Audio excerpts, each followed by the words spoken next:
What's up, Mr. Frank? We're back again for a second episode here. And the first episode was so well received. People were just super stoked about it. And talking about these things with the nuances and the nitty gritty of barrels, because that's really the lifeblood of the rifle, right? Mm-hmm. That's like where it all starts.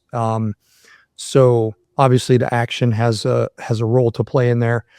Um, but everybody had a lot of great feedback from the first episode, wealth of knowledge, and just these are topics that people can just talk on ad nauseum for a long time, um, and glean bits and pieces of information from every conversation. So, welcome back, man. Yeah, thanks And a lot. Thanks for having me again. for sure, for sure, this one I want to jump in and talk about some hand loading stuff and um kind of like recap. We had a guided hand loading experience at a pretty cool facility um, down in Oregon. And I think that this facility could be, or that we could expand this program into more of almost like a symposium almost. I think it would be pretty cool because the lodge there sleeps 24 people. And there's enough room for that, provided that you had enough people there to act as guides and mentors, as people are going through the process, and or provide like little seminars, right? That people could pick and choose to go to, and then afford them the opportunity to load some ammo using the techniques that they learned, and then go shoot it and test it and see how things are working out. So I think it's going to be a pretty cool development there. So awesome facility, plenty of room. There's an airplane hangar that everybody can set up their benches in, and tons of audio visual equipment for whatever presentations that people want to run or do anything like that. So pretty capable place. But um, the other part of this is like we talked a little bit in the beginning, before we started recording, about like really is hand loading simple in 2026? Is it more simple now than it was 25, 30 years ago?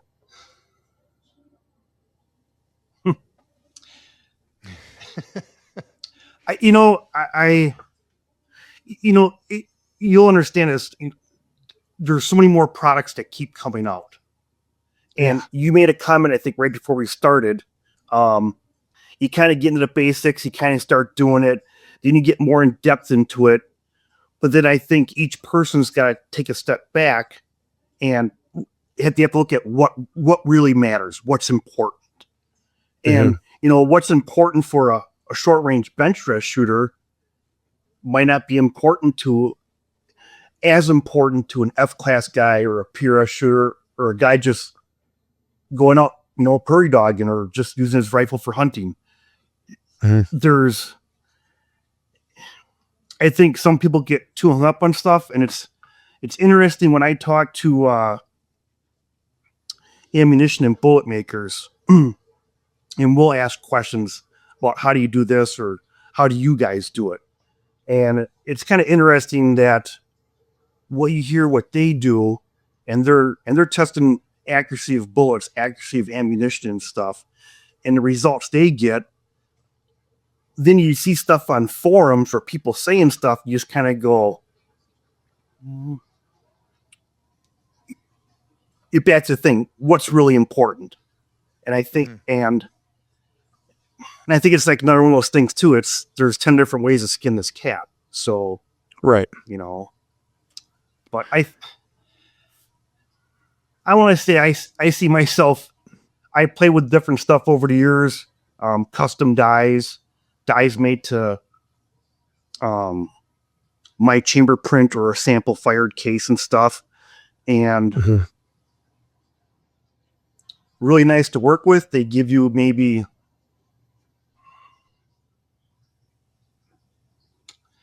I don't know, it's hard, boy. Is it giving me, can I justify spending $400 on a custom die just for the sizing die? And do I see the results on paper? Right. So I could say yes, but it really depends on the application of what's going on. And I'll give you Sure. a really good example on that real quick. And I don't want to get into arguments or debates on who's making the best dies. Okay. But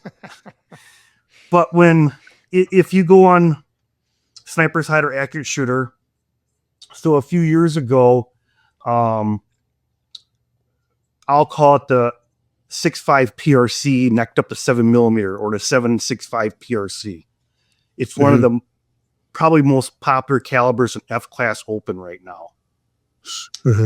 And a few years ago, we kind of talked about doing test barrel, and what kind of really pushed it was there was a match and a guy blew up the gun. And there was a lot of different reasons or thoughts, even with people there, as to what the cause was. And I think in the end, there was stuff on forums, there was pictures of the guns. I seen all that stuff.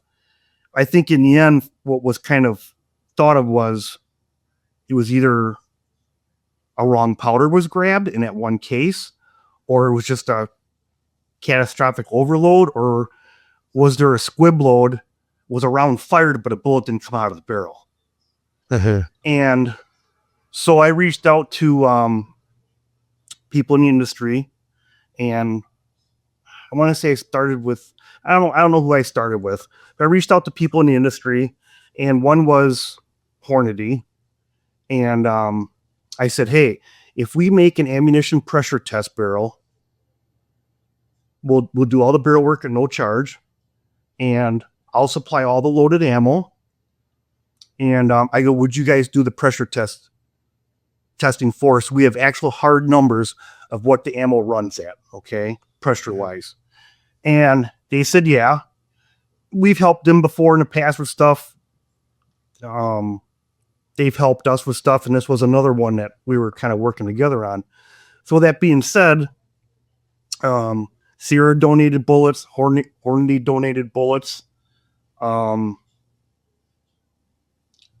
Burger donated bullets. It was kind of cool to see everybody help. And got some powder from Vitavori powder donated, besides stuff that I had. And where I'm going with this whole thing, it was cool to get real good hard pressure data, and I posted it. You can find it out there. And but it was where I'm going with this whole thing with the reloading dies is somebody will say, well, they don't like this brand or they don't like that brand. Or in this case, you see people saying, I don't like Hornady. And Hornady supplied me the dies. Okay. And I did my normal loading practice for and prep for virgin brass. And a couple of people asked me on the forums, are you going to post the accuracy data? And I said no. And there was the main reason for that was this wasn't an. Did I get accuracy data? Yeah, I got it on every load fired. Every load was, in some cases there's more, but they were all 10-shot groups.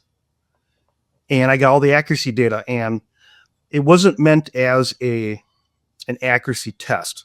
So all the bullets, regardless of the bullet weight or the bullet type, they were all seated 20 thou off the lands on a brand new barrel. And I checked the size cases or the prep cases for case run out. You know, was the die doing what was it supposed to do? Was I doing something wrong in inducing run out into the case neck or the case itself? And I checked loaded rounds for run out.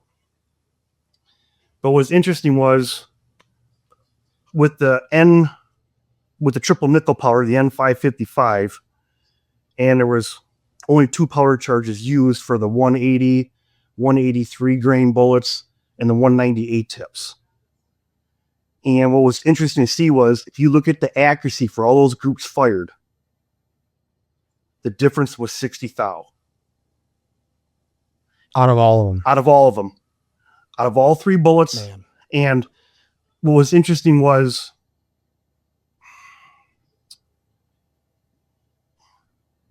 that 60 thou over all those rounds fired between those 3 bullets, would you and I even see it on paper? Probably not. And that's why I didn't want to post the accuracy data, because then someone's going to say, oh, see, this is why this bullet's better than that maker's bullet, or vice versa. Sure. And I think maybe we talked last time when we did the first podcast, I made a comment that you always hear there's 3 things that have to work together: the barrel, bullets, and powder, more than anything else. Sure. And it was interesting to see this test that none of those bullets ran away from one another. The only thing that I would tell you is the BC numbers on the 198 tips, when you get past 1,000 yards, I think that bullet would have an edge in flight. But out to 1,000, neither bullet ran away from one another. All 3 places make a great bullet. So, and I did all with dies that were supplied by Hornady.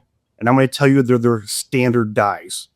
A die set that you and I could buy, and you're paying, I don't know what a standard die set's going for, $60, $70. And I think it just goes back to paying attention to what you're doing and how you're doing your stuff. So you can buy a basic set of dies, and it'll give you really great performance.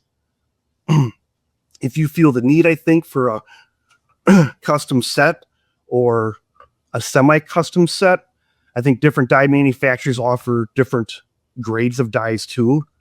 And I've seen gripes and complaints about all of them, from the standard to the custom stuff.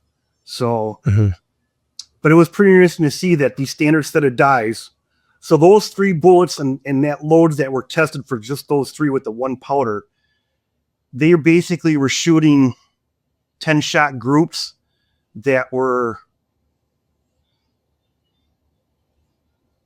little over 3rd minute. Damn. So a standard set of dies. What I don't understand what more you want. That's 10-shot group over 1/3 of a minute. That's pretty damn good. And I was running neck tension like 2.5 thou, maybe 3, but that's where the neck tension was running on the brass. Horny's, and you hear that too. Oh, Hornady brass sucks. Lapua is better, or Norma's better, et cetera, et cetera, et cetera. I originally told Hornady that I would supply all the brass too. And I had ADG brass, I had Lapua brass that was necked up and stuff, and I had Hornady brass. And Hornady said no. They said, we'll supply all the brass.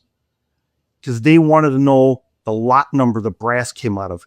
Because they would already have calibration numbers for that lot number of brass. So you're taking the variables out of the pressure tested. We're trying to make it as consistent as possible. That makes sense. And I think like Hornady brass and other brands, if you run it at normal pressures and you're not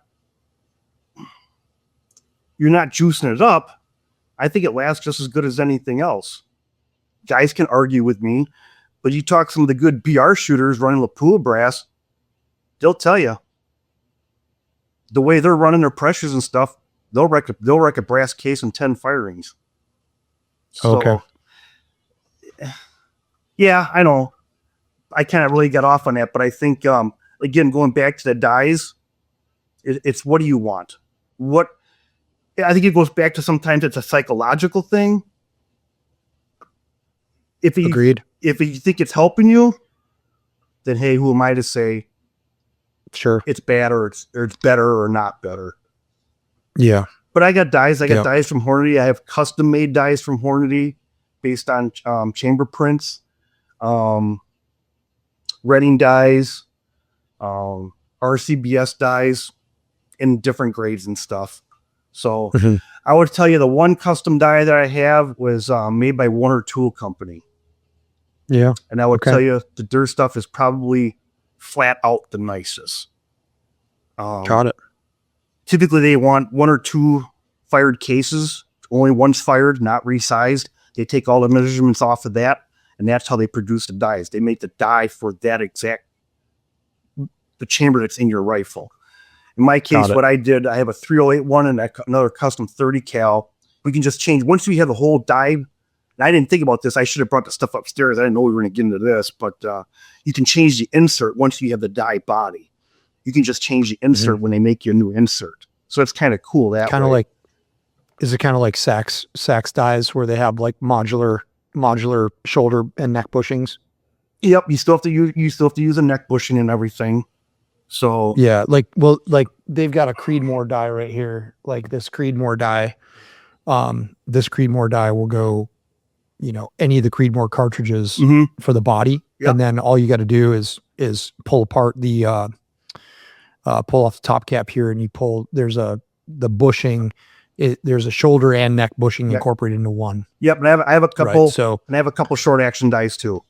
Yep. So no, they're great dies. Same concept though. Same concept that you're talking about with the inserts. Yeah, you want to give me 30 seconds? I'll run and grab it. Yeah, sure. Hang on a second. I'll go grab it. And I did a review on this, and I did put it on the hide years ago, and I got it.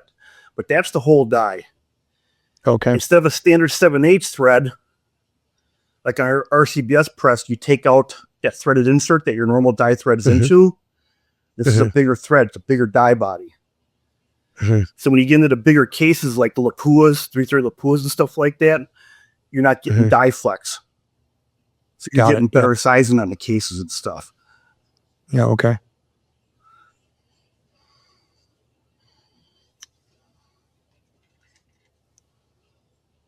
Your decapping rod. Okay.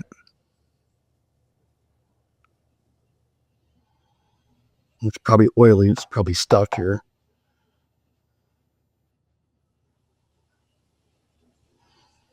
Yeah, I can't get it out, but there's the die insert that's in there and everything. Oh, okay, I see it. So, but yeah, and that would be the insert for the neck.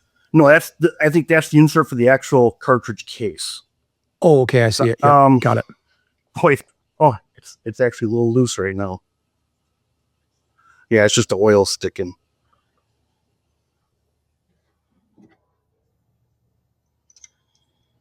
And that's Warner Tool. Yep, Warner Tool Company. So there's actually your bushing for the neck. Okay. And the start of the shoulder and stuff. Beefy. And that's the insert for the body. Okay. So then everything's out of the whole die itself. Got it. Cool. And that's a 308. This one is actually one's actually for 8 Mauser neck down to 30 cal. Okay, cool. It was actually a case. Cool. I think back in the 20s, I think the French did it. It was called might have been called 7.5 by 57, but it's actually a 30 cal. Okay. So interesting. I got one for 308 and everything for this too.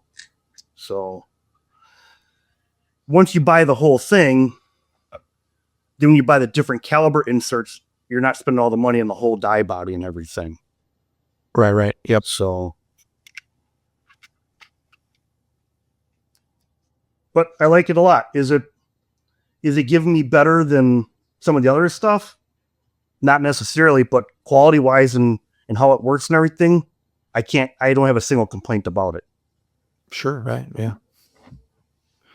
So now, okay. So we got that. So let's look at like, what are we as shooters, and let's go back to the barrel, the bullet, and the powder combination.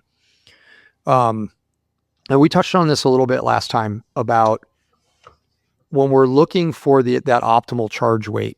And like I've gone through, I don't know, probably three definitive methods of trying to look for results on paper for a definitive charge weight that would say, okay, that's the one. And what we're trying to do, at least from my perspective, is we're trying to find the most pressure resilient charge that meets whatever accuracy and velocity thresholds that we've established, right? That says, hey, I need this to shoot at this degree of dispersion in terms of, accuracy, mechanical dispersion, and I need this muzzle velocity or consistency in muzzle velocity. Is that the same kind of thought process that you use, or is there more depth in that that you think is more or equally important? I'm as much as some other people. Sometimes I want all the velocity I can get out of it. Okay. But I do also subscribe to go for the accuracy first. If the accuracy is there, who cares about another 50 or 100 feet per second? I think Yep. I think a lot of us get too hung up on that. There's also a low node and a high node. Your accuracy, your tune windows, if you want to call them that. And the high node typically has a narrower tune window. So Right. Okay. this is probably, I'll use this example. Guy called complaining. I might have used this last time too. Custom hunting rifle, 280 Ackley improved. He was shooting 180 burgers. And at 2800, 2825, the gun gave him third minute. It's a hunting rifle. It's a sporter barrel. It's not a target gun. It's not a, a heavy barrel target type rifle. I would say it's a medium sporter contours on the gun. And his issue was he wanted to get to 2900. But when he pushed the loads to 2900, the gun would go to shoot in 3/4 minute. He wanted us to replace the barrel, and I said no. I go, you don't have a barrel problem, you have a tune problem. And I go, what are you getting hung up on it for? It's a hunting rifle. You're telling me the antelope at 300 yards is going to know the difference between 2825 muzzle velocity and 2900? Right. No. I go, put an extra click on the scope. He didn't like that comment. No. But that was reality. And and I go, what most likely happened with him was he kept loading the powder charge up to get that velocity, but then the groups went sour. Yeah. And that told you two things. You're past the accuracy node, the high node, or you're going to have to switch to a different powder if you want to still achieve that sub half minute. Then you have to find a different powder, a different combination that everything's going to work together on. Right. So, like I said, I go for the accuracy first. If it's there, I don't always worry about what the velocity is. If I'm in the same camp there because, velocity is what it is, and we have mathematics to calculate that, right? To calculate where our bullet's going to be at a given distance, and we can do that with such insane amount of accuracy in 2026, soon to be 2027. That velocity, as long as now what I need is that velocity, that tune window that you refer to. I like calling it a tune window. That's actually, I think, a better descriptive term than a node. But to be in that same tune, if I have good muzzle velocity consistency and I have good dispersion, then it's like, that's it. Like, it's almost like that's what you got and that's what you need. Like, if you found it, you can continue to try to go find more. But why? Unless you're purposefully trying to tinker with things and learn. Right. And most of the guys at the shop, we're not shooting indoors. We're shooting outside. So that's the other thing I want is, does the ammo work for me the best in varied conditions? Right. You could be at a match. Exactly. You could be at a match starting out, and it could be, I've been at matches where it started out below freezing. And by 5 o'clock in the afternoon, our relay is getting called to the line, and halfway through the day, you're peeling clothes off and peeling a long underwear off because now it's already above 70 degrees and the sun's out. So does that load, you hear different things. Some powders aren't temperature stable. So, I want the gun where it's going to work for me the whole time. I want reliability. And again, in this case, it's not a bench gun. I'm not, you look at the BR shooters, oh boy. When I say very few, I mean very few. Some guys might pre-weigh all their charges and put them in sealed vials. Almost Wow. all those guys are loading at the range before the next relay. For the conditions. For the conditions, yeah. They're playing they're Got playing with that little tune and everything the whole time. And it is amazing though. You see guys even there. I won't name names. I was watching a guy shoot our bear on the gun. He's a good customer, and that gun was shooting in the upper ones for group sizes. Uh-huh. A couple hours later, he comes off the line and he's kicking the dirt and just cussing and swearing. And I go, "Bud, what's wrong?" He goes, "Gun shooting in the threes now." I go, "What'd you change?" And I don't remember exactly what it was, but he changed two things at one time. I don't know if he changed powder charge and seating depth, but he changed two things at one time. I go, "Why'd you change two things at one time?" Yeah, right. Now you don't know if it's a combination of the two, or is it just one of them that made your accuracy go sour. So, but yeah, they load. I mean, there's guys there. They're taking barometric pressure readings and humidity and all kinds of stuff, and it's like, not necessarily my cup of tea doing it that way. So, right. I like your point where it's like, what are you trying to achieve? And that was one of the things that we discussed in that hand loading experience. It was like, well, I had one guy that shot bench rest. Then I had another guy that brought a 7 SAUM lightweight hunting rifle. He wanted to shoot Barnes solid bullets out of that.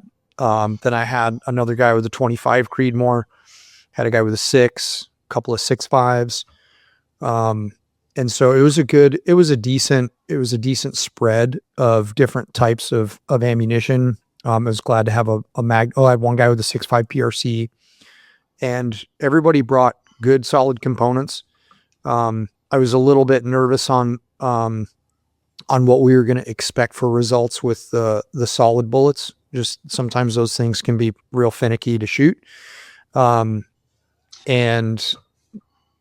everybody had good results. Everybody had results that were well inside, for the rifles and the capability, the marksmanship capability, well inside, and there was marked improvement. mm-hmm. So, and I think the depth of understanding the process and what you're trying to do and achieve was the ultimate goal there. So, and familiarity with the tools and understanding how to measure things and how to use your equipment and how to properly set up a sizing die and like the most efficient workflow.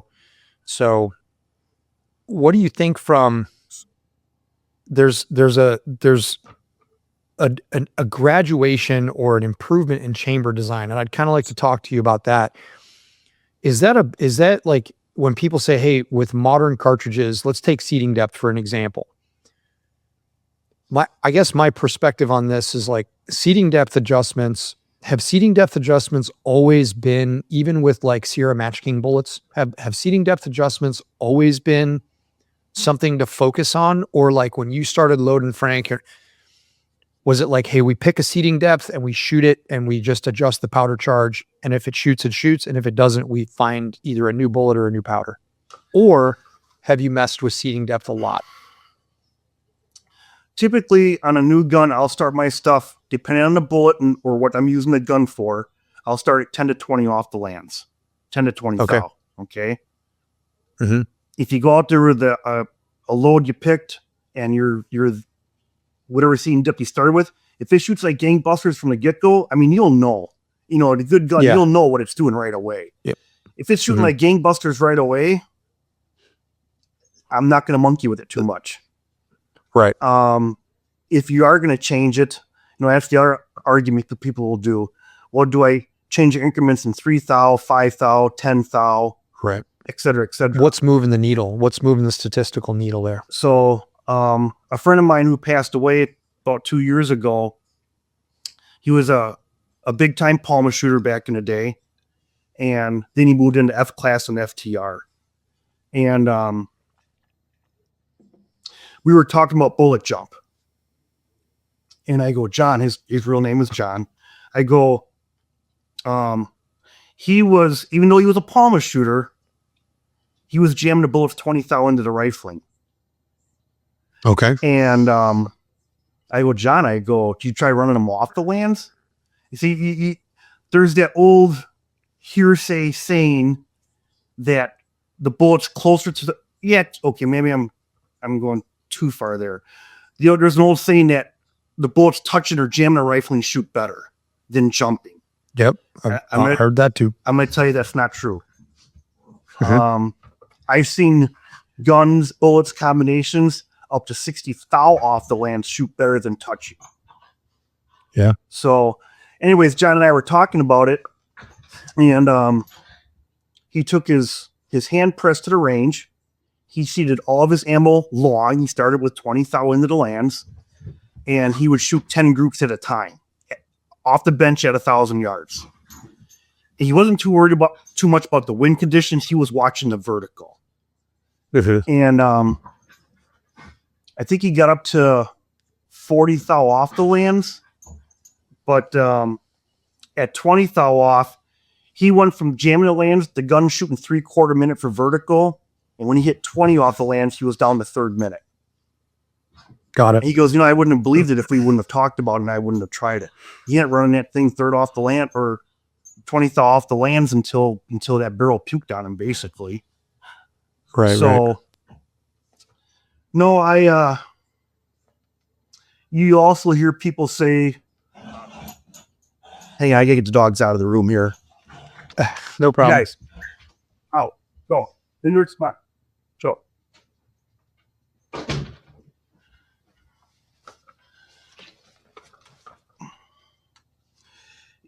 you'll see people will argue or the secant versus I'm trying to think of the other the other ogive name. Tangent. The tangent, yeah.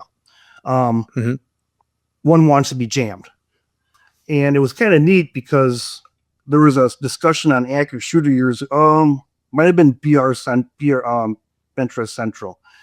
And it was on 105 Burger VLDs. And I shot quite a bit of those way back in the day.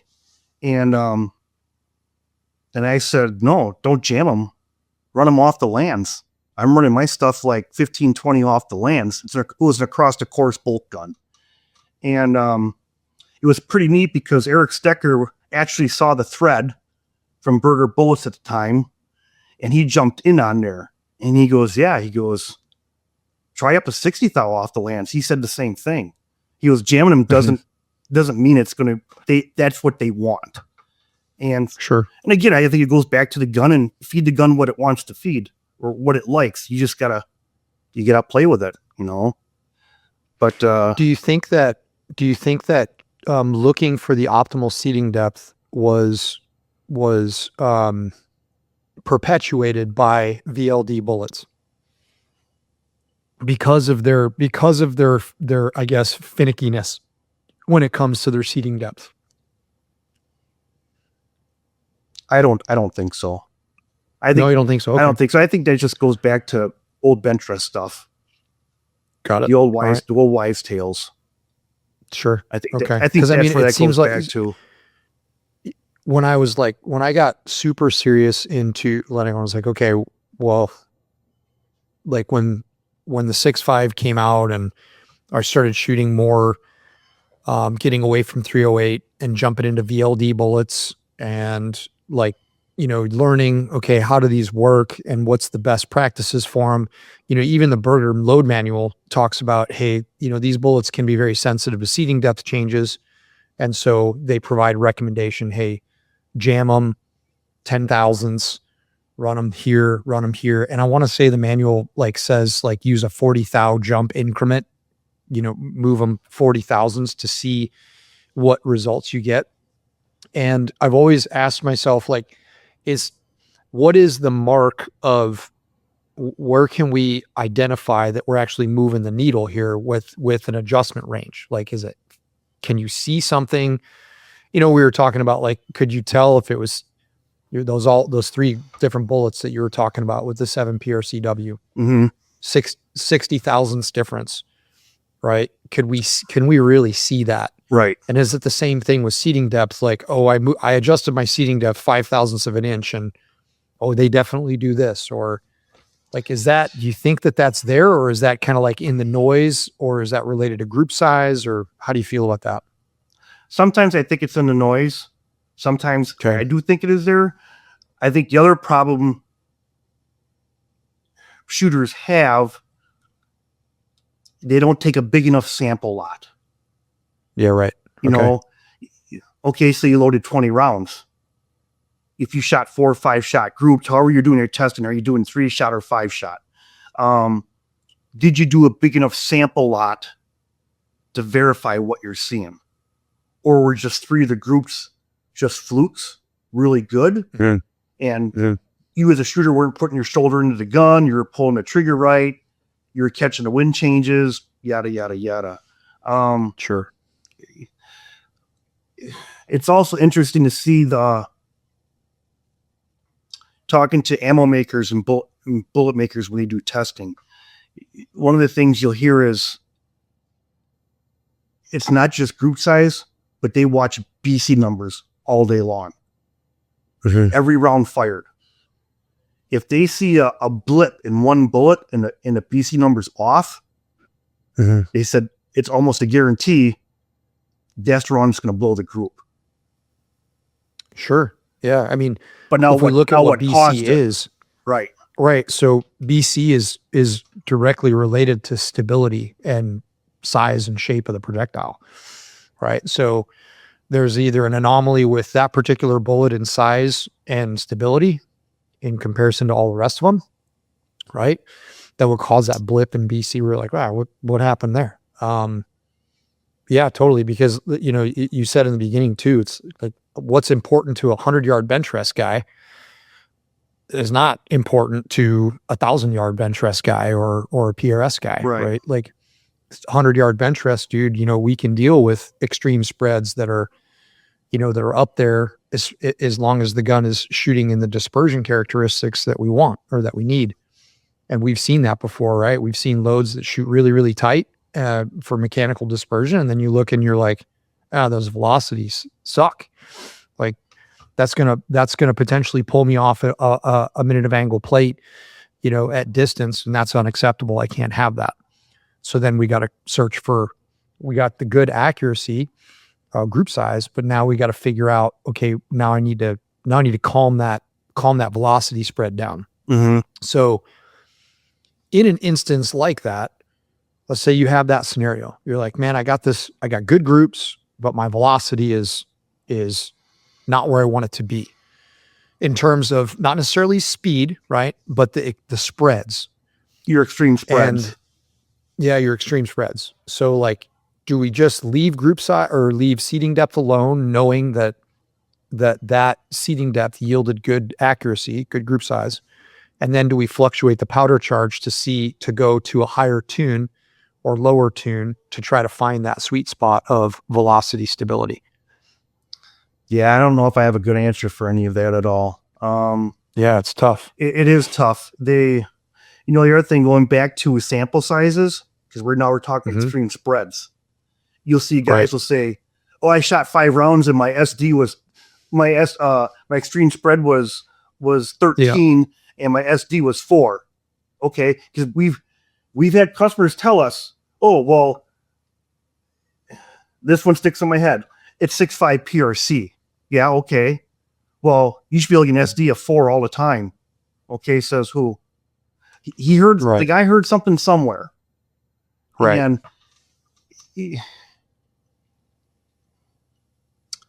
as a hand loader, and if you're seeing the actual data, hey, I'd love to see an SD of 10 or less all the time. Does it mean anything on Does it mean anything on target though?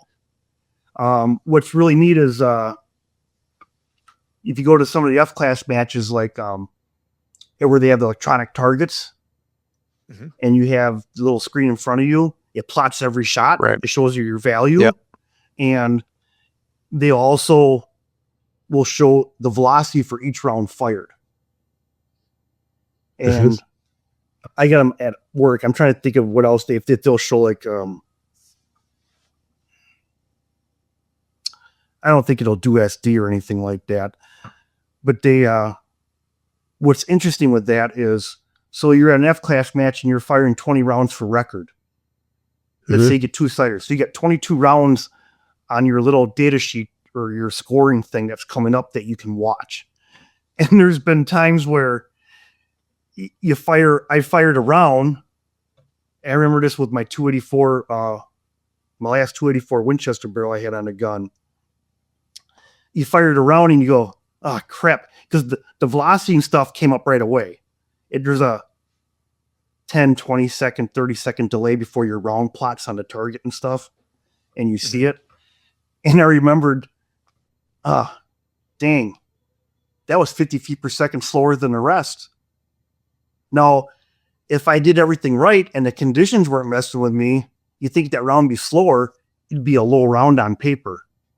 Thing comes up a perfect center X on the target. Dude, that's so funny you bring that up. So you just kind of go, okay, was it just me and my follow through and the way I pulled a trigger and I pushed it a little high? Right. But I've looked at the target and go, X, yeah, I'll freaking take that all day long. Who cares for those 50? I don't know why it was though, because in this case, you're weighing out all your powder charges. And this where you can get into that rabbit hole of how expensive of a powder measure should you be using. Sure. Manual ones versus the digital ones with the tricklers and everything like that. Boy, my buddy John, like I said, who passed away, I mean, he had those, I forget what brand name it was on the powder measure, the scale and the trickler and everything, but he spent $1,500 on it or a couple grand on it. Was it the Prometheus? That might have been it. And here's the kicker. We've shot together on team matches in F-class.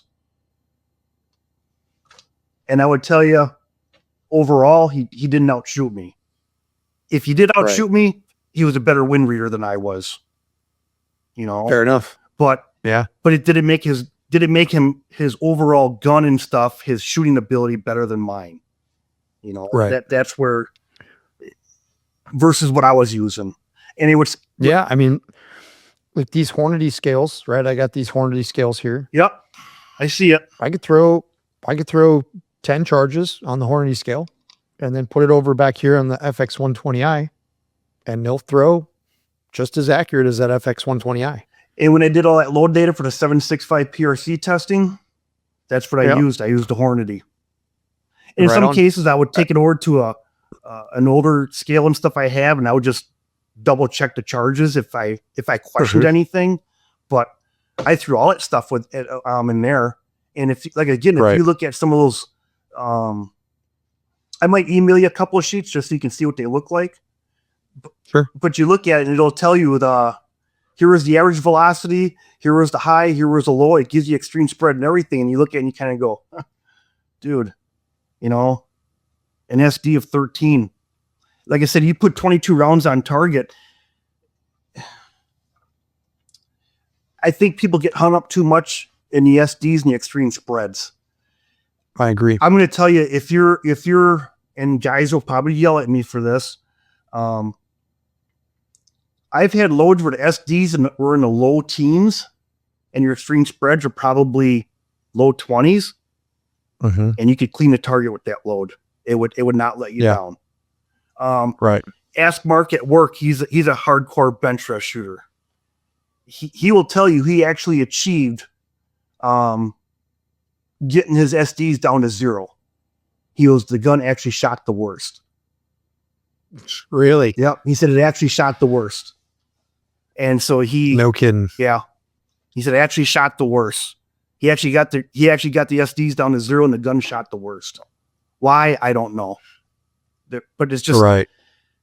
That's interesting coming from a guy who he holds 2 or 3 current world records. You know, 200 yards and stuff, and shooting groups in the ones or the zeros and stuff. So really, like, the theme here is you have to know your system. You got to know you got to know your rifle, and having solid practices of consistency, right? It's really at the end of the day, it's consistency in your process, consistency in in everything that you do, but then the rifle is going to tell us everything that we want to know, right? It's going to tell us exactly what we want to know. And we can either choose to believe it or we can choose to go down rabbit holes as far as we possibly can, right?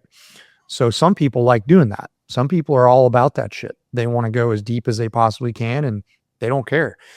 Other people are like, man, no, I just want to know, I need to load 200 rounds and I need that 200 rounds to be exactly the same as the 200 rounds that I loaded last week was.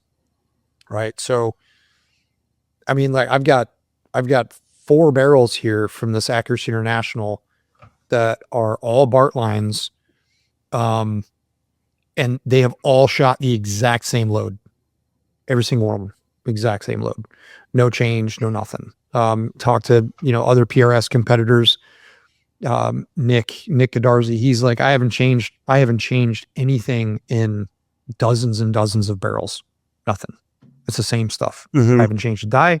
I haven't changed. It's the same charge, everything. And so that comes down to like machining practices and consistency where you guys as barrel manufacturers come into play. And I think the next thing that I wanted to ask you about was modern chamber designs versus old school chamber designs. And is that saying in and of itself a myth, or is there reality behind that and fact behind that? Like modern chamber designs are different nowadays in this way because of this? I'll say there's good designs out there and there's bad designs out there. In some cases, what I would call a bad design, whoever spec'd it out years ago and it became a standard for that given caliber, that given chamber, you don't know why did they settle on those? Why did they settle on that case neck dimension? Why did they settle on that throat dimension or those throat specs? Mm-hmm. We don't know. If you look at the SAMI drawings and specs for a lot of the newer Hornady stuff, the 6.5 mm-hmm. Freebore, the different PRCs, they've actually, on the min specs, they've actually tightened up the throat diameter and they have a nice straight section. And the idea there behind that, and I agree with it to an extent, is they're trying to help bullet alignment when that bullet's making the jump from the case into the rifling. Yeah, got it. Okay.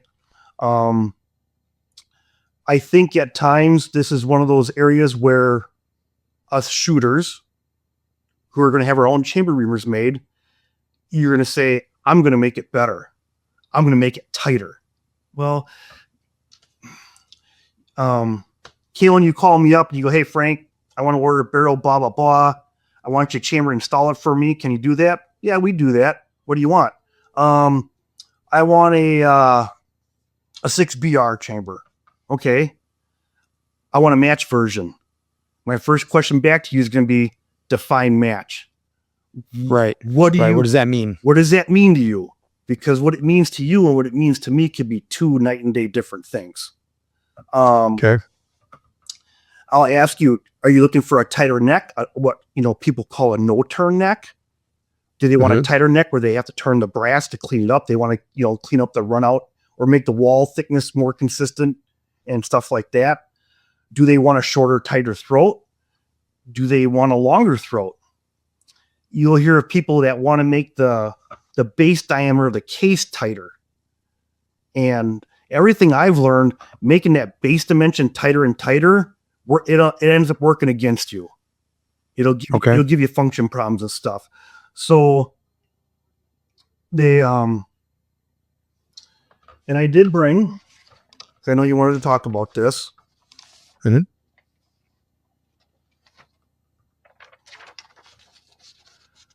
So there's a standard 300 Win Mag drawing. That's a standard SAMI chamber, okay? Mm-hmm. If you look up at the case mouth on these, at the mouth of the case or the end of the chamber, the diameter is 315. So you're 7th thou over a 3-weight nominal bullet diameter. Mm-hmm. And let's see if you can see this on here. But if I understand it correctly, where this U and V dimension is 0, there's no straight section. It's basically just a funnel. Okay. Okay. I'll tell you, even back at Krieger days, we've had guys where we did 3 and Win Mag fittings. We use a SAMI chamber. This goes back probably a good, almost 30 years ago now. And our one guy, hey, the gun doesn't shoot. It shoots MOA. That's all it does. We replaced the barrel. And no, it shoots MOA. It's all it does. I don't think we did the fitting on it. We didn't do the fitting on it. Another gunsmith did. One barrel maybe. 2 in a row on the same gun doing the same thing. There's something else going on. It is. So between us and the gunsmith talking and that, and if I recall correctly, I took one of the barrels, shortened up the breech end, rechambered it. And I put the 300 Win Mag over my respect reamer in there. If you look on this one, he's got a throat diameter 3085. This one's actually set up for like 190s and lighter bullets. The same barrel it didn't shoot before. Now you can argue, hey, it was on a different action. It was different this. It was different that. But all we did was put a different reamer spec into it, and the thing shot different. Was that the problem? But if you look at the SAMI drawings, and a lot of those on the Hornady specs, the 6.5 Creedmoors and stuff like that, they went to like a 0.2645 throat diameter, and they made it a straight section. They're trying to help. I think what they're trying to do is they're trying to help the bullet alignment. And I agree. Yeah. You'll see some of the 6 mil guys, especially the BR guys or even some F class guys, they'll take that throat diameter and I want it 243.3. They'll start tightening it up. And one of the things I've learned over the years is tighter isn't always better. And this is a case where it's not always better. One, are the bullets the same diameter from lot to lot that you're playing with, that you're getting? You can start running into where the bullet starts. You put the same seating depth, but either the ogive varies or the diameter of the bullet varies a little bit. Now your round sticks in the chamber or something like that. The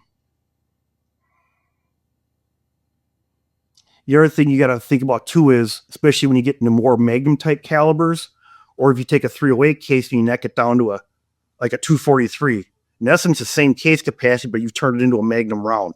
You're dumping more, same amount of powder, but you're dumping it down a smaller bore size. You got to give the power found. You got to give the carbon somewhere to go. And seen that a lot with a lot of the 30 cal mags where guys have redone stuff and you actually open the throat up a little bit. A thou and a couple of tenths over nominal bullet diameter doesn't affect accuracy at all. But because of cleaning or people's cleaning practices or number of rounds being fired in between cleanings, you're giving a carbon somewhere to go so the gun will shoot better or stay in tune for a longer string of fire in between cleanings. So I think that's okay. You look at the 3 and Win Mag when that round came out, who wrote that spec up and why? Why did they do it that way?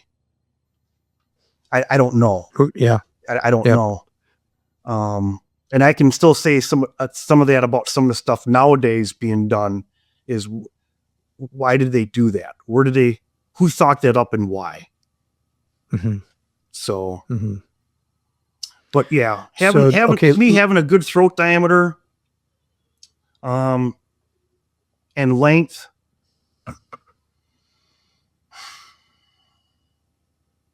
Again, I guess it goes back to what are you using the gun for?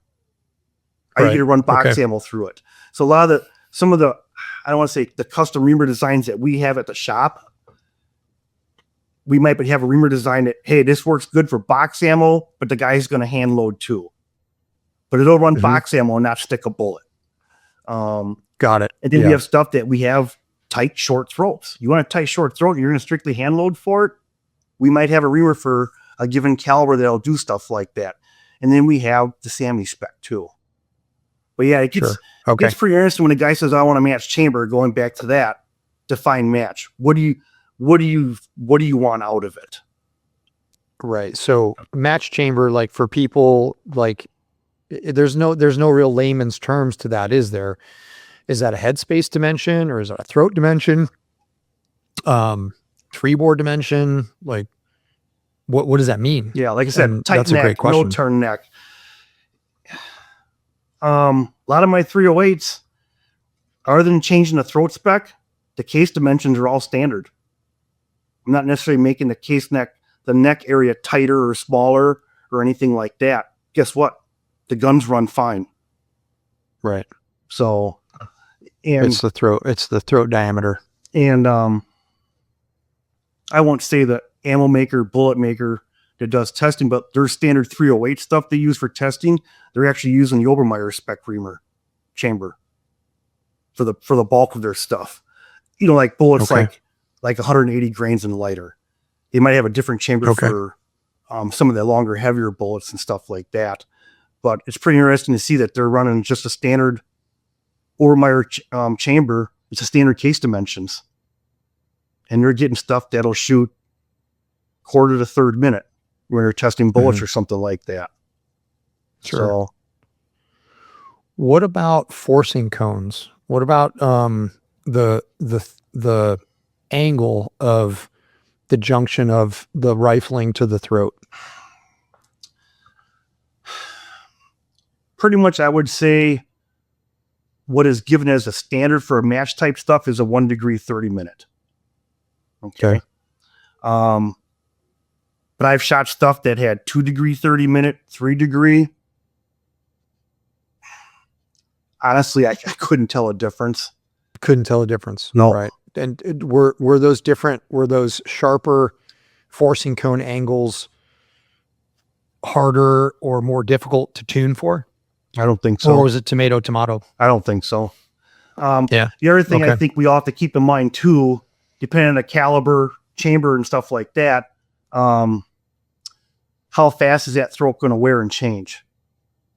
Mm-hmm. You know, I've heard it. I've never asked an ammo maker, bullet maker, but I've heard it from a couple of really good gunsmiths over the years that if you're shooting the same type of bullet all the time, you're not changing, different bullet brands or the bullet weights or anything like that. Let's just say you're sticking with I'm picking a bullet here. It doesn't mean anything. You're shooting a 175 grain match bullet. I ain't going to say brand. Okay. But you're using the same maker bullet all the time. After X amount of rounds, the throat will kind of change and match that profile of the bullet. I don't know if that's true or not.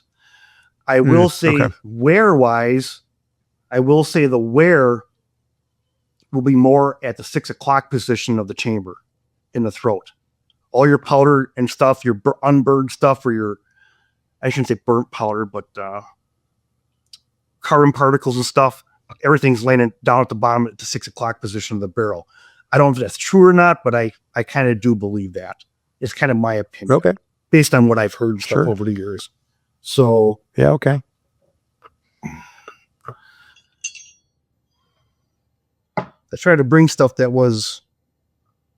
might be a little easier to see. I don't know if it will be or not. Yep, got it. Okay. So that's a cutaway. That's a 50 cal. Mm-hmm. Okay. So right up here is your lead in. Mm-hmm. That's your throat diameter. This is your case neck area if I'm looking at it right through the camera. Yep. You had it. Yeah. And like I said, the only thing you're breaking in a good barrel is that throat. That's the only thing you're breaking in. Right. The nicer the reamer leaves that chamber, the finish wise, the faster it's going to polish and break in.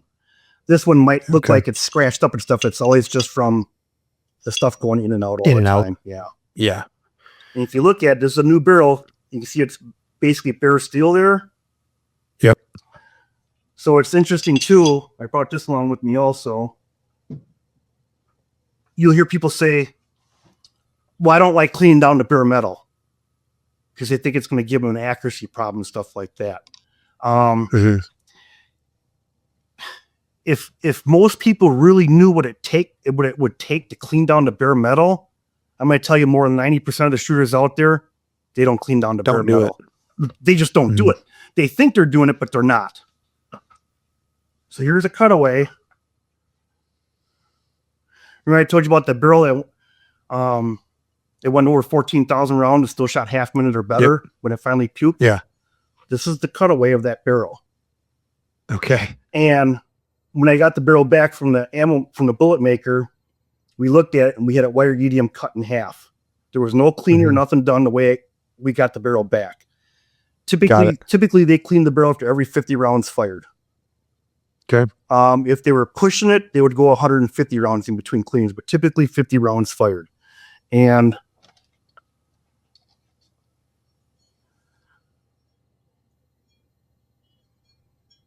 all that black in there, that's all carbon. Yeah. And if you go down more towards the muzzle, it gets lighter in color. Yep. So when people say I guess maybe a better way to put it is, are you cleaning the barrel good enough? I don't want to say keep it in tune.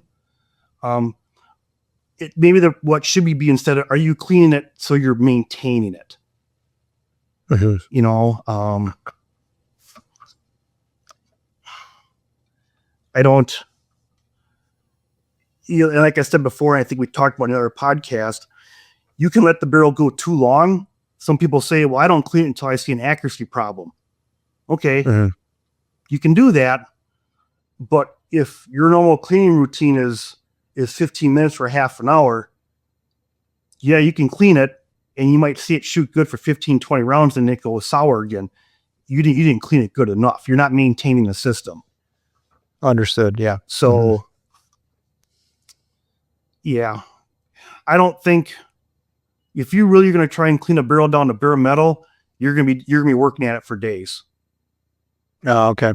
I mean, I'm talking, you're cleaning it every day for probably 5 or 6, 7 days. And you're really putting some elbow grease into it and using abrasives and everything if you think you're going to get it down to bare metal. But I'm going to tell you, more than 90% of us, we don't get a barrel down to bare metal. Got it. Do you think that the advent of people having access to Borescopes has made your life easier or harder? Harder, worse. That's a no-brainer. Yeah, right. That's a no-brainer. Yeah. Mark was given a tour to a couple a year or two ago in the shop. And for whatever reason, they wanted to look down the barrel with the Borescope. We have 2 of them, and we have them on high definition monitors. And I overheard the guy ask a question as they were getting ready to look down the barrel with the Borescope. And I was just walking by, and I just blurted out, "Does it shoot?" He goes, "Yeah." I go, "Don't lick the damn thing." Yeah. Don't do it. Because what I'm going to tell you, what some people end up doing, it goes back to that psychological thing. They think they see something in there. And if a group goes sour or they lost a match because of the third from the last round fired, and then they see something in the barrel, they think that's the cause of the problem, or the barrel's bad, or the steel's bad, or something like that. I'm going to tell you, a lot of people don't know what they're looking at. That's the hard part for us. They, just in the last 2 weeks with one of the other guys in the shop, we looked at 3 different barrels and they were all pitted to varying degrees. 2 of them, all the pitting was right at the muzzle, the first like half inch or so. And I think this has become more of a problem with more suppressors being used and more muzzle brakes being used. Okay. And what happens is when you run depending on how the guy's cleaning the gun, I shouldn't say guy, how the shooter's cleaning his rifle, how he's cleaning the barrel, they think they dry patched everything out, but they don't put no oil or anything down there or any type of protectant. And what happens is your solvents and stuff will pool up on the face of the crown. And because of the suppressor attachment, if it's not a direct thread suppressor, because there's a suppressor attachment or a muzzle brake on the barrel, you have this solvent that has got the face of the crown wet. And Mm-hmm. then when they pull what they think is a dry patch back through the barrel, depending on how they're doing it, that patch will actually pick up some of the stuff right there at the edge, and it lays it And right. pull it back. It pulls it right back in that little first half inch of the muzzle or so. And depending on what type of cleaner it is, it sits. There's a chemical reaction, and it starts pitting the barrel. Oh, okay. We literally just had 3 that the last half inch or inch just in the last week or two, they're all in the same spot. They're all at the muzzle. It all goes back to cleaning. And I was just talking to Brady about this yesterday. I go, when you talk to so-and-so about his barrel, bring this up. He goes, oh, I forgot all about that. But how we clean our guns and what we do at the shop, it's all second nature to us. So sometimes you're not thinking about it. You're not thinking about it. Right. Yep. I always make sure I get back in there, and on my AR service rifles and stuff like that, I opened up the flash hiders so you can actually see more of the face of the one. You're giving it clearance for the bullet and everything. But sure, when I'm to the point of being done cleaning the barrel or throughout the cleaning the barrel, I'll take Q-tips and I'll wipe that face off. And then before I do my last, use your hoppies to protect the bore, then I'm not worried about stuff getting dragged back into the bore of the barrel. Right. Okay. So that's one of the reasons why I run direct thread on all of my barrels, so that I can get to the crown and make sure that it's clean when I do my cleaning process. So that way I can see it, and I don't want anything on the crown when I clean it. I just want that to be complete. I want that to be bare metal. Right, get all that shit off. Right. So I don't know if I answered the questions on the reamers and chambers enough. I mean, well, I'm sure that I'm basically just trying to, like, people, the internet now is full of, man, like, people are like, oh, what freebore is like, I'm running a 120 freebore. I'm running a 135 freebore. I'm running a 115, whatever it is. And people get confused. Like they get, especially newer shooters, that they're confused. They're like, I don't know what to do. Like, what should I do?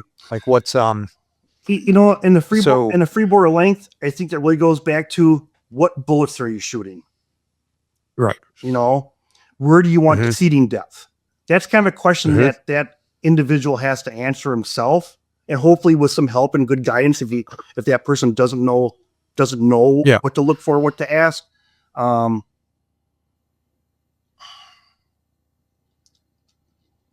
We did a rebuild on a local guy's gun, and it's actually a 300 Holland Magnum, and it's a hunting rifle, and he's getting ready to go to Africa with it. And he stopped in the shop like 2 weeks ago. Real nice guy. This is probably like the 4th or 5th barrel we've done for him now. And he goes, he didn't know how to word it, but what he was asking was, did we have a throater? And I go, for what? Well, he goes, I'd like to see the bullets out another 30 thou more. I go, that dog's going to drive me nuts. I go, so you're telling me with hunting bullets, not match bullets, with hunting bullets, I don't know if you run in some terminal ascents or, I know he's running some Sierras and stuff. I go, you're running 180 grain bullets at 28.25 and change, maybe a little bit more than that. And it's a hunting rifle, and the gun's giving you just over half minute. He goes, yeah, basically it's shooting in a 0.6 range, consistent all the time, with 3 different types of bullets. And I go, you want the 30,000s for what? Well, maybe to see if I get another grain or 2 or more powder in the case. I go, bud, just leave the gun alone. Just leave it alone, man. Now we're taking it apart. It's been Cerakoted, the whole ball of wax. It's bedded and everything. Just leave it alone. It just, I go, you're going hunting with it? He goes, yeah. I go, if you do your part right and you put the bullet where it's supposed to go on the game, another grain or 2 of powder is not going to make a difference. It goes back to the guy with the 280 Ackley improved. He's trying to get up to 2,900. Yeah. For what? So well, that was like when the 28 Nosler came out, right? 28 Nosler came out. That thing is just a powder gobbler, man. Like guys are like, oh, I need, same concept, right? It did some hand loads for a bud, and the gun's shooting super, super tight at like 2950. And I'm like, dude, we're slinging 180 grain bullets at 2,950 feet a second out of this thing. He's like, oh man, I think we should be up there like 32. Like that's what Nosler says. And I'm like, yeah, that's what Nosler says. But like that thing's shooting dimes, man. That thing's shooting a 5-shot dime size group at 100 yards with this thing. And you got consistent velocities. Like then I ran the numbers and I said, okay, at 500 yards, let's look at the difference between, 200 feet a second at 500 yards. Mm-hmm. It's nothing. It's nothing. You can't shoot. And it's like, you probably under field conditions, you probably can't shoot inside that. And it doesn't mean a rip worth of anything when it comes to wind either. Right. So how good are you going to be able to read those wind conditions to be able to see that? And like, does it really matter with a 28 Nosler shooting 180 grain bullet at 500 yards? Right. I mean, that thing that's like a little cruise missile going down range. Right.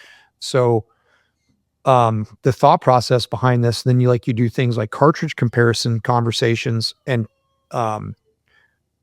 case in point, some international clients they're shooting 338 Lapuas, shooting 250 grain bullets. Well, it's a really anemic, not super awesome BC bullet for a 338 Lapua, and they're going 2,950 feet a second. And then we run numbers with a 240 grain bullet from a 30 cal, like a 300 PRC. And they're looking at the numbers and they're like, whoa. I'm like, yeah. And you're burning like 20 grain less powder in that as well. And I mean, there's still recoil there, but it's not as much as a 338, right, burning 95 grains of powder. And so, people start looking at those cartridge comparisons, run the numbers, and you go, okay, well, all right, this is food for thought. And you go, okay, where like that extra 150 feet a second, 200 feet a second, man, like what's that really buying you in that other than up here in the psychological aspect of things? It really just doesn't matter. Right. It's like the difference between running a BRA at, a 6 BRA at, 2,900 versus 2,850. Whatever. I mean, it's just, if the thing shoots at 2,850, run with it and go. Just shoot it. It doesn't matter. And I guess the final thing I'll say about the chambers and designs and modern versus old, I think it's just technology has changed a lot. And and then you have shooters, I shouldn't say guys, you have shooters. Like there's several guys at Hornady that shoot competitively, PRS, F-class, stuff like that. They know more what it takes for the gun to shoot good. So I think when they're coming out, they're shooters. Yeah, they're doing it all the time. They're doing it all the time. And when they come out with a new cartridge, they're trying to put that stuff into that design spec to begin with.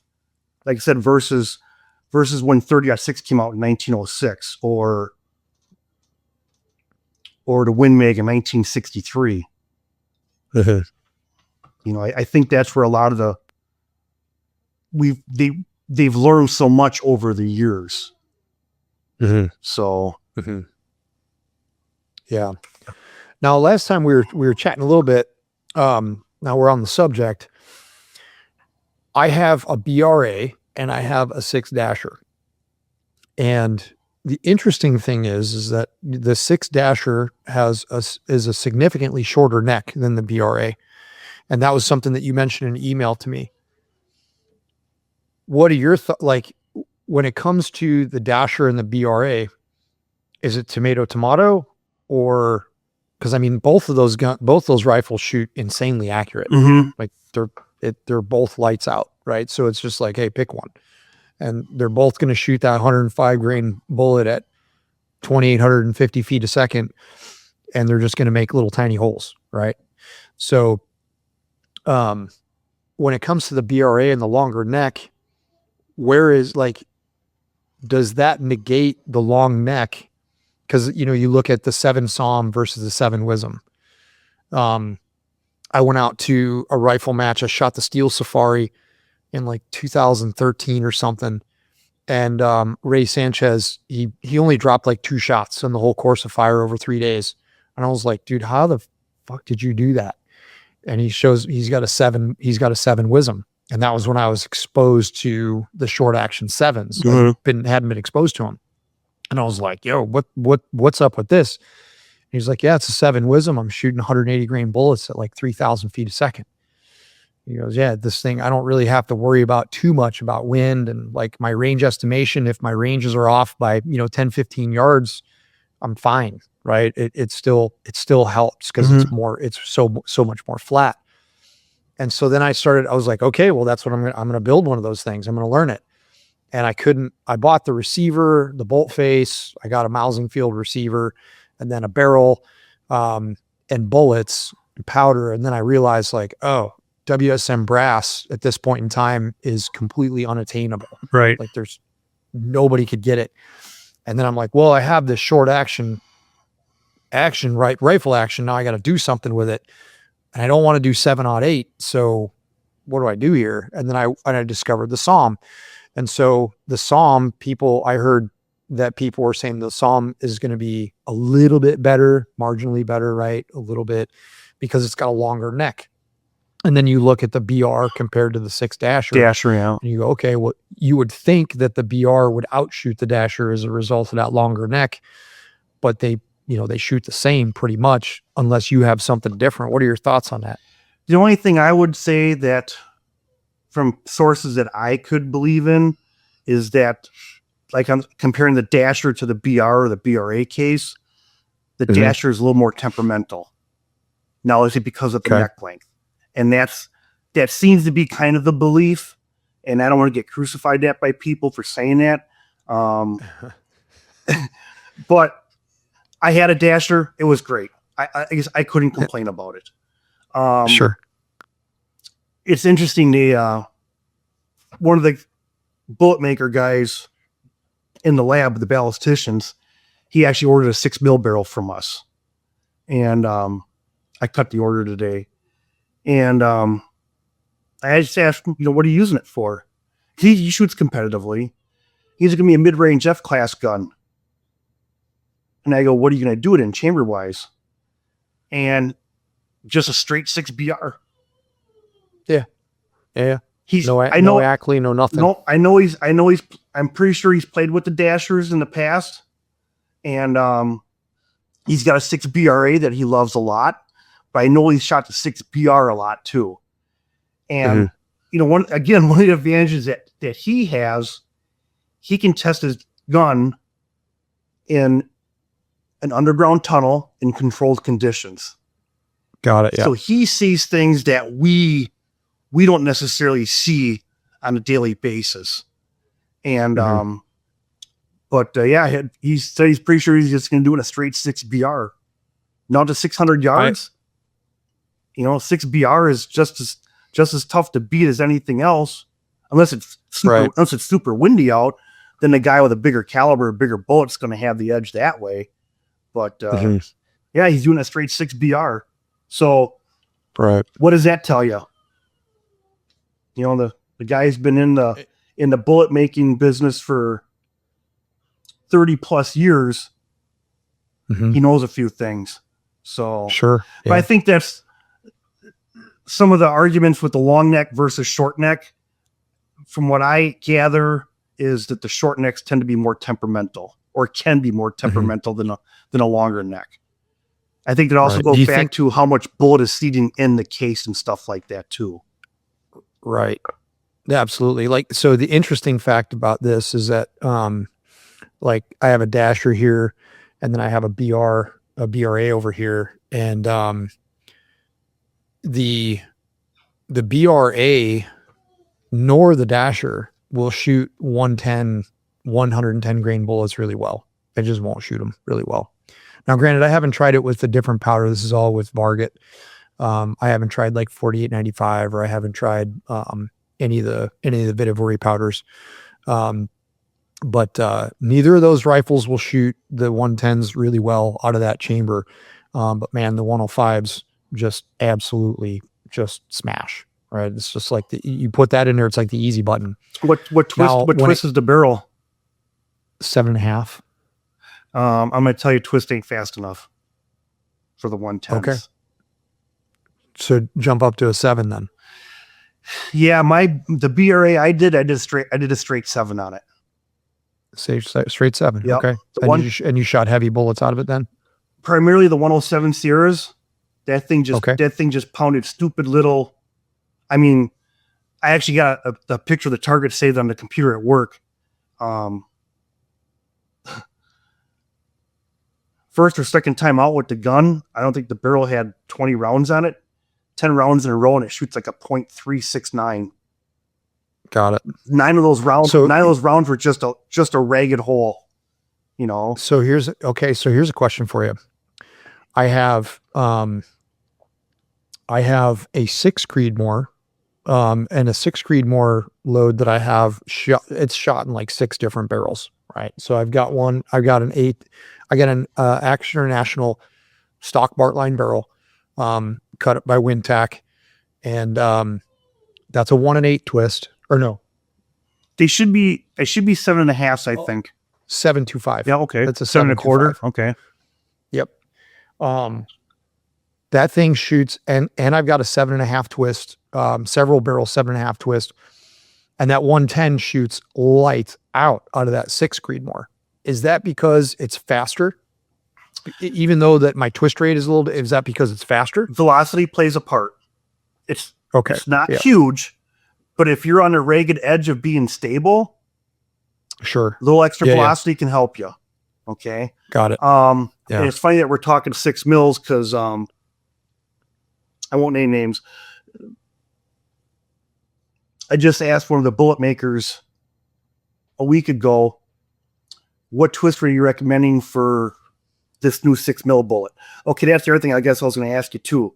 The 110s you were shooting, I don't want you to tell me now. If anything, we'll talk about it afterwards. I'll ask you whose bullet. Okay.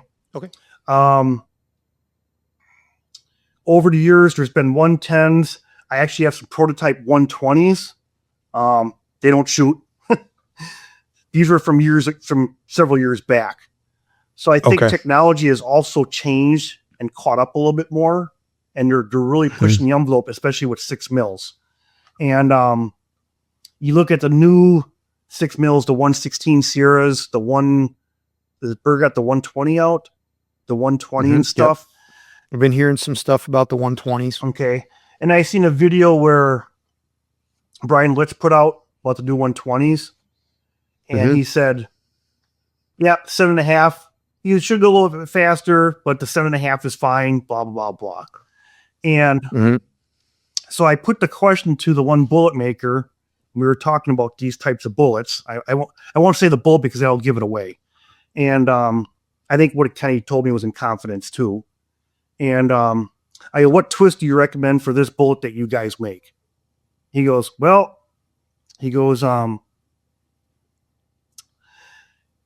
they will fly in a 7.5. He goes, but I'm going to tell you, you're giving up BC. Okay. He goes, you got to go fast. Because they're starting to get a little wobbly. He goes, you got to go faster. And that's the same thing I kind of felt what Brian Litz was saying about the 120s too. They'll work through a 7.5. But, and when I was asking about this other bullet, he goes, I'll tell you 7.2 to be safe. And he goes, if it was up to me, he goes straight 7. He said, I wouldn't even mess with the other 2. But he knows that 7.5 twist, you're giving up BC. Might not be on every shot, but he sees it. You're giving up BC numbers. Interesting. Okay. That's good food for thought. The other thing about some of the older 6 mils too, and it just doesn't apply to 6 mils. I think some bullet designs have pushed the caliber for limit. The bullets, the bullets are getting, of size. They're getting too long, or they make them too pointy, and the bullets, they're not balanced. And there was one solid bullet maker I was talking to at SHOT Show a few years ago. and we got into this subject, and they were having a problem with a bullet shooting. So their thinking philosophy was, hey, we're going to order faster twist barrels. Okay. That can help you, but you're not solving the bullet design problem. You're masking it, but it's always going to be a problem there somewhere. It's always going to give you a fit somewhere. So Okay. I think with some of the newer, heavier 6 mils, they've redesigned or they've taken a harder look at what does that design have to be so the bullet's balanced and everything. Sure. Okay. Whereas years ago, when the one bullet maker came out with the 120, they took one of their existing match bullets, the 100 plus grains, and they just lengthened everything. It didn't work. It just didn't work. But the reason I'll talk to you about it later was there was a bullet that I tried shooting that was in the 110 grain range. I couldn't get the freaking thing to shoot. And I actually sent the targets and stuff to the place, and I asked him, I go, hey, what do you think? He goes, what your target's telling you is run from that bullet as fast as you can. He goes, they don't shoot. Yeah, stop trying. Yep, stop trying. Stop trying. Yeah, I think one of the, I've always been trying to chase, hey, what is the easiest way to find the charge weight, right? I guess go back to the very beginning here. So, the first, the one that I hung on to the longest, the method was just the straight up optimal charge weight. I've tried ladder tests. Ladder tests are a huge pain in the ass. Like a 600-yard ladder test is a huge pain in the ass unless you have a shot marker, right? Or target butts, and you're shooting with a buddy. But the optimal charge weight with 0.3 grain increments, I think it was a good method for a while, but it left me not 100% knowing that I was in that tune zone, because the 3/10 increments I noticed were just it just started to get, it was very muddy and I couldn't really tell definitively what was going on. And it worked, but then I would find rifles coming out of tune and I'd be like, man, it pisses me off. I don't want to have to deal with this. I really don't want to have to deal with this. So then talking with Jaden at Hornady, I was like, look, man, what do you guys do? And he's like, hey, half grain increments for non-magnums, 1 grain increment for magnums, pick a bullet, pick a powder. And if it doesn't work in any of those increments, pick a different bullet or pick a different powder. Right. That goes back to what I said. Bullets, powder, barrel, those 3. Yeah. And he's giving you 2 of them right now. Well, the barrel, he's assuming the barrel's a constant, right? Unless. Yeah. The other thing too, especially if you're starting with a new caliber and stuff, some of the manuals, they'll give you what their accuracy load was. Yep. And in some cases, what their hunting load was. So you got to remember, they're not shooting just a few hundred rounds. They're shooting thousands. Right. So when they, if you look at a manual and you look at a 308 and it's a 175 grain bullet, I'm just picking a bullet right now, and it says their accuracy load was 41.4 grains of 4064. Hey, go grab 4064. I used it a lot over the years. It was a great powder. And look at their accuracy load and play with that first. That should give you a pretty good starting point. And if you've ever noticed, some of those manuals will show you their accuracy load. It also isn't the peak velocity load. I've seen that many times. So that goes back to that tune window and everything. And their hunting load could be a totally different powder too.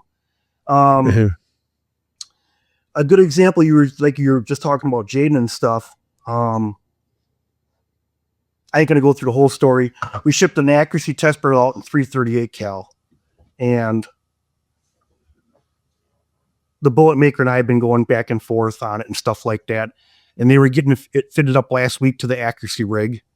And they actually started testing late last week. And I go, let me know how that barrel works for you.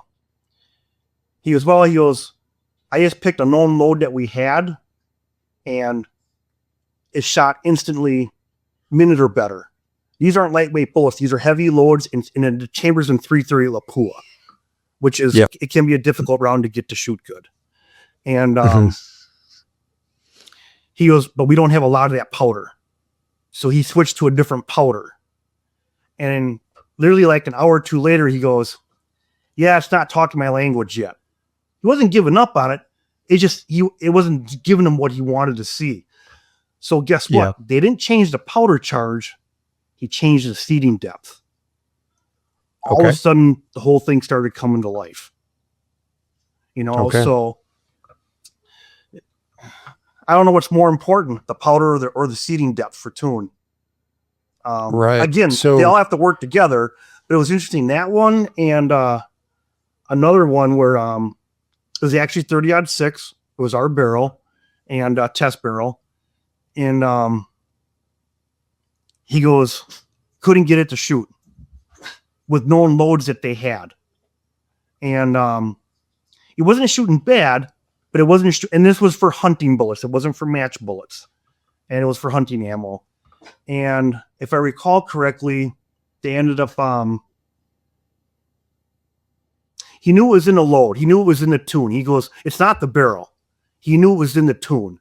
And I think in that particular case, I think they changed the powder. I can't remember if they changed the powder or the seeding depth on that one.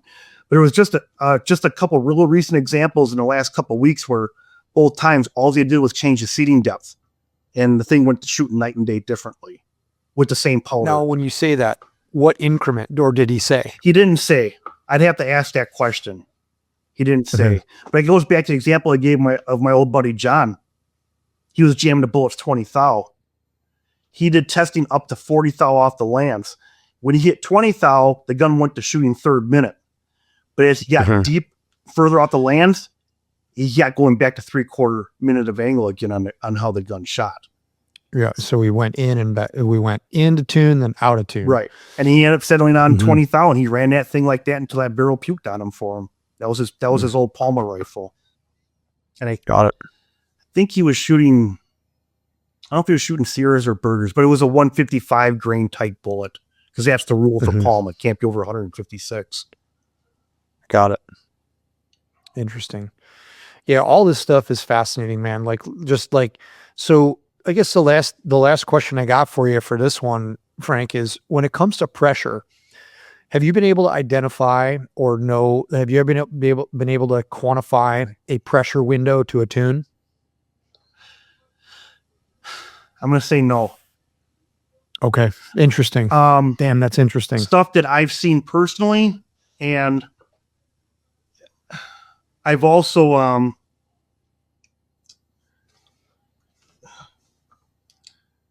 I won't say the caliber because I'll give it away. The caliber wasn't out yet officially.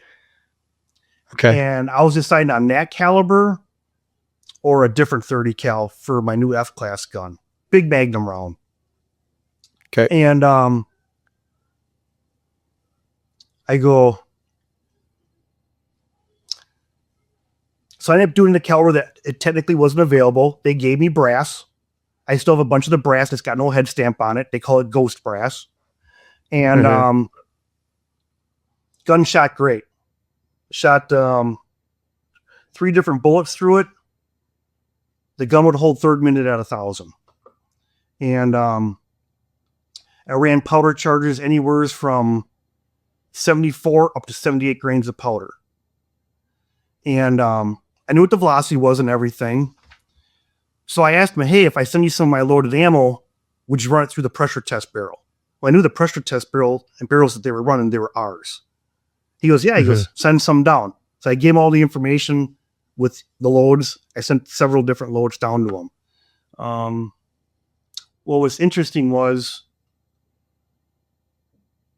just going from 1 grain up in powder charge, the pressure went 5,000 PSI over max. 1 grain. 1 grain. I won't give you the caliber. I'll tell you the powder charge. So going from 75 to 76 grains, the pressure jumped 5,000 PSI, and at 75 grains, I was running at max working pressure. I was just under the max working pressure. Okay. So what would that be? 70,000? No, it was like 65. 65? Yep. And in that same gun, doing testing, I actually had loads up to 78 grains of powder, same powder. that thing just pounded stupid little groups. Interesting. They said another 2 grains of powder. They said they weren't going to run the loads through the pressure barrel. They could pretty much tell me what the load was going to do. They said, we're not going to do it. Another good example, years ago, I was playing with 330 Lapua a lot. This is back in the 2008-9 time frame. When the whole PSR stuff that was going on originally. Okay. Yep. And we were doing a lot of R&D work, barrels for Remington and stuff. And so I did up the same similar configuration, but our chamber spec in 330 Lapua. And I was playing with that. I used N165 powder. And I think H1000 were the 2 powders I was using primarily. I might have loaded some shortcut, but I don't remember. And what was interesting was you go to one loading manual. I won't name who came out with the load data in that manual. Cause I'm not poking fingers at them. And, well, hey, their max load is 98 grains of powder with H1000 with that particular bullet or bullet weight. I'm like, yeah, I've been running 88, 90 grains, 92 grains, whatever. I went and loaded 98 grains of powder. And I still have the targets to prove it. And the groups were stupid small for a 330 Lapua. But every bolt lift, you had to double click. And, you know, but, and the loads were hot. I had ejector swipes and stuff on there, but the load was shooting like third to half minute. It was just for a big 330 Lapua like that. But there's a good example going from upper 80s, 90 grains of powder to 98. And there was obvious pressure signs there. I don't know what the pressure was, though. I don't have a pressure test barrel. And it's like, I shot 10 rounds through the gun with that load, and I had like 20 loaded. I go, I knew it was very hot. I go, yeah. I didn't even shoot the other 10. I just pulled them and dumped the powder and reused the components. So that's a pretty big window. And I forget, I didn't record the velocity on those. I was just shooting groups. But that's a pretty big range. And like I said, right there, the pressure is way up there. But it's still shooting. But it was still shooting. And just like I said, going from the one charge from 75 to 76 grains, pressure went up 5,000 PSI, but it didn't affect the accuracy at all. And I was already outside the max working pressure limit for the cartridge. Okay. And even the 78 grains that they wouldn't shoot, I shot those at 1,000. The gun didn't care. No pressure signs, no heavy bolt lift, no flat primers, nothing. And the gun just shot. That's awesome. That's awesome. Yeah, and those guns are hard to. That's shooting a big rifle like that to get him to shoot well. You know, that's hard enough as it is. There's a lot of recoil to manage. Everything's got to be super consistent, and you know, it's not easy to do. I actually changed that gun back over to. I changed it over to 765 PRC. 6.5 PRC. The 765 PRC. Oh, 7. Yeah. So is that the PRCW? Yeah, some people call it that. Yeah. Yeah, got it. Alex Wheeler. If you look at Alex's print and our print, the throat difference is like, I don't know, 15 or 20 thou. That's when we also did the ammunition pressure test barrel and everything. So, all right. Actually, so I thought I got one more for you. Now clickers, blowing out the 200 line on a case. Like roll size and dies and stuff like that. Like once you get one of the things I noticed with 7 SAUM, right away, that brass is beefy as shit. Like that brass is really, really beefy. And finding pressure signs in it is, you know, I noticed like right away that I didn't see pressure, but I got clicks. I got clickers. And so what is that? That's just a result of the chamber, basically the cartridge expanding too much at the 200 line. Is that correct? I would agree with that. Okay. Yeah. Again, I think that goes back to, and I've seen a lot of talk about it on some of the forums. and then using the roll sizing dies and this and that. And I've only chimed in a couple of times. One, I don't think there's enough. Maybe there is some scientific data out there. I don't have it though. But if you're getting the clickers, basically it's telling me you're way over pressure. Yeah, I got it. Yeah, for sure. That's immediately. So why go down that road of getting a custom die to resize that web area? Why keep pushing it? Sure. Yeah, for sure. Absolutely. Like, why would you do that? It's clearly an indication that you're over pressure. You need to back off. Just back off the load. The question is that brass now ruined? Will it ever get sized back to its original size in a normal sizing die, or do you need a roll size die or roll sizer? Well, most, I would say, standard brass type cartridges, when they expand, they also stretch. Especially when you size them. That's why we have to trim the cases and everything. They stretch. Due to the stretching and sizing, I think where the case is going to fail more than anything else, it's going to be in that web area. So you're going from a thick to a thinner web. You see guys on the forums where they're talking about, run so-and-so brass because it's a heavier brass. It takes a heavier load. But you need this spec reamer to run that particular brass case. And it's like, oh, okay, I get what you're saying, but are you pushing the limits of the cartridge design to begin with? Right. Yeah. Then now I got to have custom dies or a custom chamber then why are we doing that? Right. And so you hear of guys doing the roll sizing, I think with like 765 PRC and stuff like that, because we're getting the clickers. Yeah. Yeah. I haven't gotten any clickers with any of mine. Right. So because you're staying under pressure. You're staying under pressure. I think it brings up other questions. Are you annealing the case necks? And if so, how often? I've actually asked that question to some of the places that do accuracy testing. And depending on the cartridge, they'll anneal a neck every third firing. They don't anneal it every firing, every third. It also brings up the question of, are you cleaning the brass? And I mean, not just by sizing and cleaning it that way and tumbling and getting rid of the carbon buildup on the case necks and stuff off before you go sizing the cases, but are you ultrasonically cleaning the brass? Are you getting all that carbon buildup out of the flash hole and inside of the case and stuff like that? Are you a proponent of that? I do it. I don't do it every single time. I'll do it probably like every third firing. I'll run. Yeah, I don't. This is my opinion. I don't think you have to do it every single time. Got it. And I've never asked any of the other bull enamel makers, do you guys do your stuff that? Right. You guys. I hear him. Yeah. I hear him back there. It's all good. They're having fun. Yeah.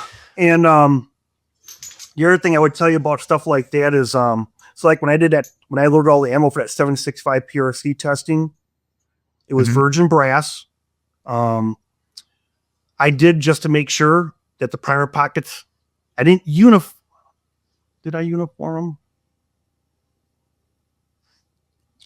I have to go back and look at my notes. I don't think I uniformed the primer pockets, but I did come through and I made sure there was no burr in the flash hole. Okay. Okay. The other thing that we probably didn't talk about, and I don't think there's a whole lot of discussion that needs to be on it, virgin brass versus fired brass. Yeah, that was a big question that came up in the hand loading class too. Virgin brass typically might give you more of a variation in velocity spreads because there are, and I'm not a brass maker, I'm not an ammo maker, this is stuff that I've learned or I've been told. You might have irregularities inside the case that you can't see. So when you shoot it the first time, it is blowing that case out, even though it's not accurately improved or anything like that, but it's getting rid of those irregularities out of the brass. And then when you reload it, it becomes more consistent after that.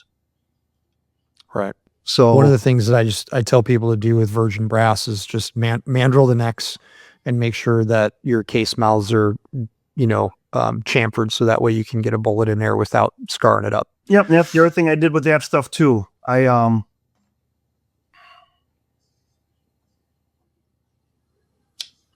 I had to expand the necks anyways from 6.5 to 7 mil. So I ran it through a neck expander, but I still ran it through the sizing die and everything anyways to begin with. You're just trying to make sure everything's cleaned up. And that's why I said after I was doing all my case prep, I was checking every one for run out. Not that I did something funky and I induced run out into the case. Yeah. Crooked case necks, either from sizing dies or your sizing operation, or when you're seating the bullet, if they're crooked, that'll cause accuracy problems too, because you're affecting bullet alignment. So that's why I checked every case for run out. And after I did about the whole sizing and prepping operations, then I would I didn't check every single one, but probably every fifth one I would check bullet run out and case neck run out to make sure nothing funky happened at all. So got it. Yep. But I don't think that gets talked about a lot, is doing a case prep and checking it to make sure the dies aren't doing anything funky. Right. I think everybody just kind of takes it for granted now that that is the way it is, right? Like, I mean, I haven't pulled out my concentricity tools in forever. I kind of take it for granted that, with the quality of the components, the quality of the tooling, we're going to get good results. And based upon what I've seen, it's just like, okay, well, if I got a rifle for me and my purposes, I'm not a bench rest guy, I'm not an F-class guy. I do want my rifle to have the most amount of forgiveness possible, for fundamental marksmanship errors and wind call errors, but it's going to help you. It's going to help you for sure. But then I look at it like, okay, like what are the gains here? If I can get a gun to shoot inside to .3s, then dude, that's fine for me. That's fine for what I need it. That's fine for what I need it for. If I get better, then great. That's just gravy.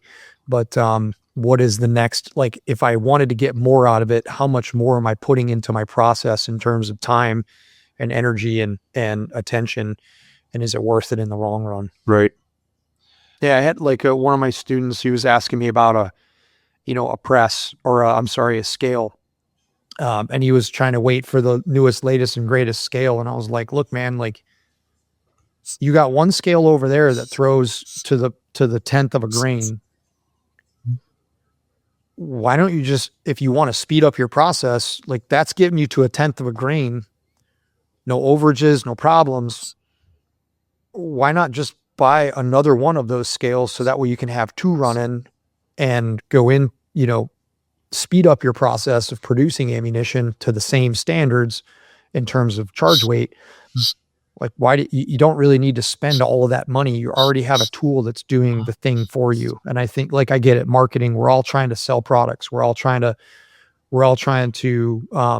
put stuff out there to make people's processes better, more streamlined, more efficient. But then you look at it and you're like, well, where's like, what do you need to do right now as the guy with your skills right now? It's like, would it be better for you to just not have to go that route and spend all that money, or just add a scale, right? Same scale, calibrate them both. And then you can do 200 rounds in an hour like that. And it's not a problem at all. And you can fly through it and get it done. And that the process is still going to be consistent, where you don't have to go spend another $2,500, $3,000 on a whole new setup. Yeah. That's going to give you the same results. The other thing with the dies too, there's small base, there's full length, there's neck sizing only. Yeah. 90% of the stuff I'm doing, I'm full length sizing everything. Very rarely do I use a small base die. I will use a small base die if I'm reloading brass that's been fired in other guns, and I want to run it in other guns. I want to get that brass as close as I can back to like an OEM spec. Got it. Yeah. It also goes back to checking and measuring shoulder bump. I've seen dies where it would not resize the whole case. There was nothing wrong with the die. There was just something dimensionally that was off lengthwise. So an easy solution for that was I took a shell holder to work, and I ground or turned 10 to 15 thou off the shoulder. That way the die could come down a little bit more.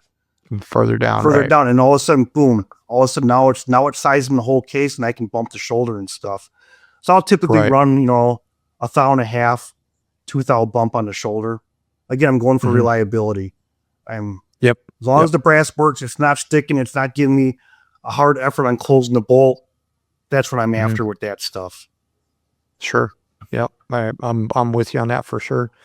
Man, this was another good one, man. There's all kinds of tidbits in here. This is great. Very much appreciate the time, Frank. I You're think this was welcome. awesome. We're coming up on 2 hours here. Yep. So, Yep. Again, the audience appreciates you for sure. And, thank you for your time, man. Yeah, you're And, welcome. and putting it out there for us. And, we'll hit you back again. All right, buddy. Sounds good. Talk to you later, man.